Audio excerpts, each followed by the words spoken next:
मैंने ऐसे लोग देखे अपनी लाइफ में, अपनी पर्सनल लाइफ में, अपने रिश्तेदारी में, जो मसीह में इसलिए नहीं आते, उनको मालूम है यीशु मसीह जीवित परमेश्वर है, सिर्फ इसलिए नहीं आते कि जैसे वो मसीह में आते हैं उनके घर में कलेश शुरू होते हैं।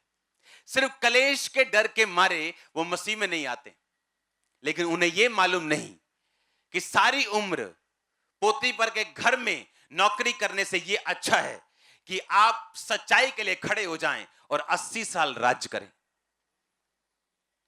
अब आपने देख लो, आपने पाप का गुलाम बनना है, क्योंकि अगर शैतान ने आपको चोरी करने के लिए बोला और आपने की, बाइबल कहती है आप चोरी के गुलाम है, व्यभिचार के गुलाम है, आप जेलसी के गुलाम है, माफ ना करने के गुलाम है। और बाइबल कहती जब तक आप गुलाम रहेंगे आप राज्य नहीं कर सकते। लिखा जो जिससे हार जाता है उसका दास बन जाता है। आप हार गए व्यभिचार से, वो आप पे हावी हो गया। आप हार गए चोरी से, वो आप पे हावी हो गई। आप हार गए पाप से, वो आप पे हावी हो गया। बाइबल कहती आप उसके दास बन गए, और अगर आप पाप के दास हैं आप परमेश्वर के लिए राज्य नहीं कर सकते। जो मोस्ट इंपॉर्टेंट थिंग मैंने क्रिश्चियनिटी में देखी है, जो लोग कामयाब हुए, कामयाब रहे और लाइफ के लास्ट साल तक कामयाब रहे, वो वही लोग हैं जो अपने आप में मर चुके हैं। अगर आप अपने आप में मर चुके हैं, आपको किसी बात की चिंता नहीं होनी चाहिए। कोई आपको आपकी बेइज्जती करे, आप तो मर चुके हैं। कोई आपकी प्रशंसा करे, आप तो मर चुके हैं। कोई आपसे वैर रखे, आप तो मर चुके हैं। एक मरा हुआ बंदा वैर कैसे रखे? अगर आप मर चुके हैं अपने आप में, आप राज्य करने वाले हो बहुत जल्दी। फिर आप देखेंगे जो चीजें आप चाहते हो आपके घर में हो, आपके बच्चे आपके हिसाब से करें, वो होनी शुरू होंगी। आपकी फैमिली आपके हिसाब से करे, वो होनी शुरू होंगी। क्योंकि अगर आप परमेश्वर के साथ खड़े रहेंगे, वो आपको राज्य करने के लिए देगा। आप अपनी लाइफ में, अपने एरिया में, अपने बिजनेस में, अपनी फैमिली में आप किंग होंगे, आप क्वीन होंगे यीशु मसीह के नाम में। आप मेरी बात समझ रहे कि नहीं? जो चीजें परमेश्वर ने आपको देनी है वो इस चीज के साथ जुड़ी हुई। सेल्फ डेथ, बोलो पड़ोसी को, अपने आप के लिए मरना और मसीह के लिए जीना। हालेलुया। इसलिए जब हम बपतिस्मा लेते हैं, हम क्या करते हैं? हम पानी में गाड़े जाते हैं। मतलब हम क्या हो गए? मर गए। वो पानी नहीं होता, वो कब्र होती। पानी में डुबकी मारने का मतलब क्या? मसीह में गाड़े गए, जिस तरह यीशु मसीह गाड़ा गया। और उठने का मतलब जी उठना, जिस तरह यीशु मसीह जी उठा। वो कहता अब तुम मसीह के लिए जी उठे हो, बाकी जीवन अपने शरीर के अनुसार नहीं, मसीह के अनुसार चलाना। हालेलुया। तो क्या व्यभिचार मसीह के अनुसार है? जेलसी मसीह के अनुसार है? क्या चोरी मसीह के अनुसार है? बोलो। अगर हम मसीह के अनुसार जिएंगे नहीं, तो उसके अनुसार हम राज्य भी नहीं करेंगे। मोस्ट इंपॉर्टेंट चीज जो मैंने क्रिश्चियनिटी में देखी, अपने पास्टर दोस्तों में देखी है, जिन्होंने अपने एरिया को चेंज कर दिया, राज्य किया, सेल्फ डेथ। आपको चर्च में काम करने के लिए सेल्फ डेथ की जरूरत है। आपको प्रचार करने के लिए सेल्फ डेथ की जरूरत है। अच्छा विश्वासी बनने के लिए सेल्फ डेथ की जरूरत है। अपने आप के लिए मरना और मसीह के लिए जीना। यह शरीर आपका नहीं, किसका है? अगर यह बीमार हो तो किसकी जिम्मेवारी होगी? परमेश्वर की। अगर हम इस तरह से चलेंगे और हीलिंग को कमांड करेंगे, वो भी होगी। डिलीवरेंस को कमांड करेंगे, वो होगी।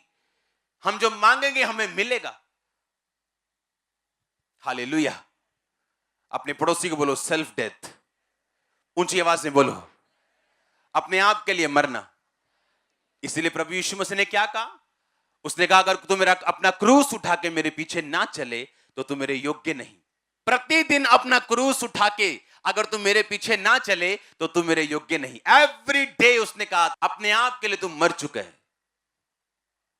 जो सेल्फ डेथ में नहीं जीते वो पैसा नहीं बो सकते, उनको वो प्यारा लगता है। जो सेल्फ डेथ में नहीं जीते वो सेवा नहीं कर सकते, काम नहीं कर सकते, प्रचार नहीं कर सकते। हालेलुया।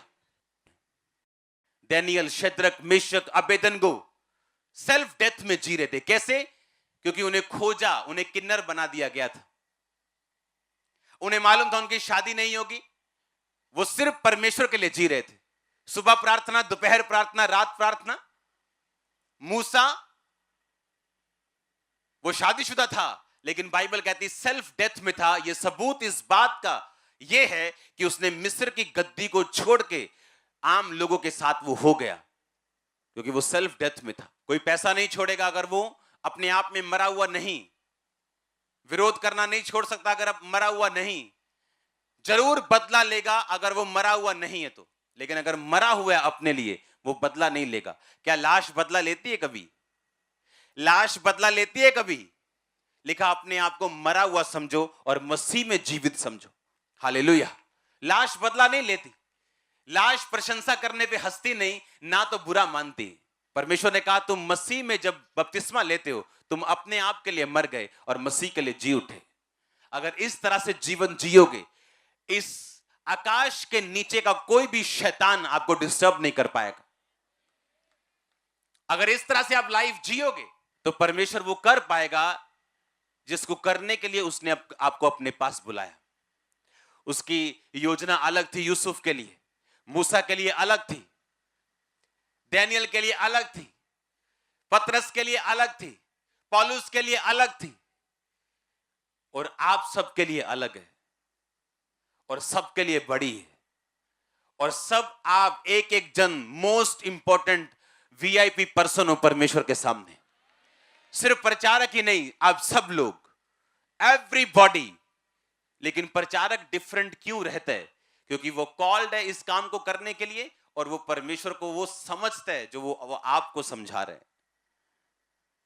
अगर आपने अपनी लाइफ में जो परमेश्वर ने आपके लिए सोचा, अगर आपने वो कर दिया और आप ओवरकम कर गए शैतान के ऊपर, पाप के ऊपर, सेल्फ डेथ में अगर चले गए, तो आपको सचमुच नजर आएगा किस ग्रेट पर्पस के लिए परमेश्वर ने आपको अपने पास बुलाया। परमेश्वर के दास के द्वारा टीचिंग्स को सुनने के लिए, अनाउंसमेंट्स और अपडेट्स को जानने के लिए आप हमारे YouTube चैनल को सब्सक्राइब करें और साथ में बेल आइकन को दबाएं, ताकि जब भी कोई नई अपडेट हो तो आप सबसे पहले जान सकें।